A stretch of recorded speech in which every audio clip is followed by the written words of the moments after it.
I've always believed that respect is the one thing you can't demand. People either give it or life forces them to. But what my wife's family did to my parents crossed a line I'll never forget. When I married my wife, I thought I had found everything: love, family, and peace. She came from a wealthy home, and her parents made sure I knew that from the very beginning. At first, I didn't mind their pride. I grew up in a modest family.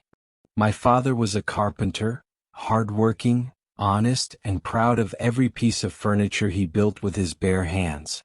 My mother sold food by the roadside for over 20 years, and every meal she cooked helped send me and my siblings to school. They were poor, yes, but never pitiful. My in-laws, however, saw poverty as a disease, something to mock, something to look down upon. The first time my parents met them, my father wore his best shirt. It was old but clean and neatly pressed. He shook my father-in-law's hand firmly and said, "It's an honor to meet you, sir." The man looked at my father's hand like it was dirty before shaking it reluctantly. That moment, I felt something inside me break. During dinner, they talked about vacations in Paris and investments I could never afford to understand back then. When my mother tried to join the conversation, my mother-in-law smiled and said, "Oh, you must be so proud your son finally married into a good family." She said it kindly, but her eyes told a different story. It was pride mixed with insult. My mother just smiled and nodded. But later that night, she called me quietly and said, "Son, don't ever let anyone make you feel less than who you are. We may not have money, but we raised you with values they can't buy." Over the months, their disrespect grew bolder. When my parents visited our home, my wife's family always made sure they felt unwanted. They'd sigh when my mother spoke, make faces when my father tried to help, and whisper things they thought I couldn't hear. One day my mother-in-law said openly, "Some people should be grateful they married into wealth. It's not every day poor blood gets lucky." My father heard it. He smiled sadly and said, "Respect should flow both ways, ma'am, not from the pocket but from the heart." She laughed, and I just sat there, silent, burning inside. That was the day I promised myself I would never let my parents cry because of anyone again. I started working harder than I ever had before. Every night while my wife slept, I was up reading, learning, and planning. I built my own small business from scratch. No loans, no favors, no handouts. My parents supported me in every way they could. Even when I failed the first few times, my mother would whisper, "Keep going, son. Every tree that grows tall starts as a seed no one notices." Years passed. Slowly my business grew. Soon I was earning more than my in-laws, not that it mattered to me. But life has a way of balancing things at the perfect time. One evening my father-in-law called me. His voice was shaking.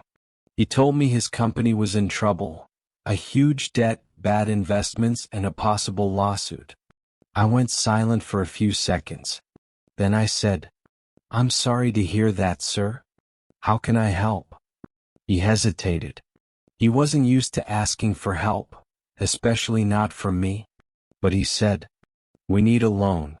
I heard your business is doing well." That's when I realized karma had arrived.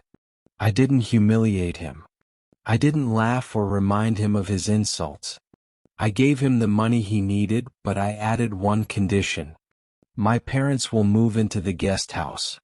They deserve the respect you once denied them. He agreed. He didn't have a choice. When my parents moved in, my in-laws avoided them for days. But karma wasn't done yet. One morning, I invited everyone to breakfast. We all sat together, my wife, my parents, and her parents.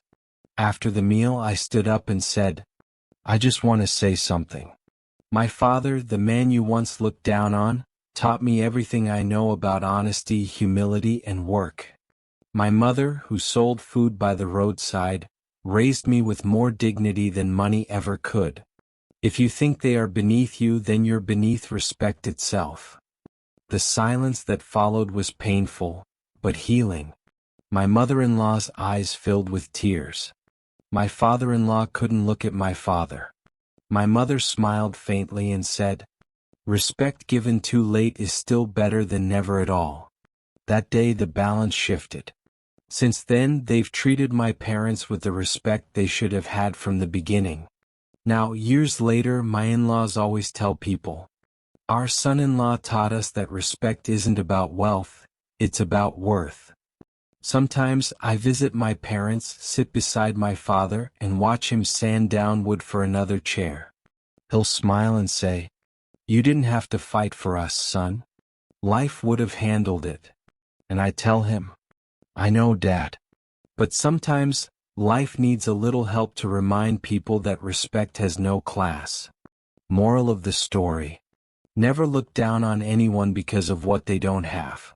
Wealth fades, pride crumbles, and power shifts. But dignity and respect will always find their way home through karma's quiet justice. If this story touched you, don't forget to leave a like, share, and subscribe to the channel. Thanks for watching.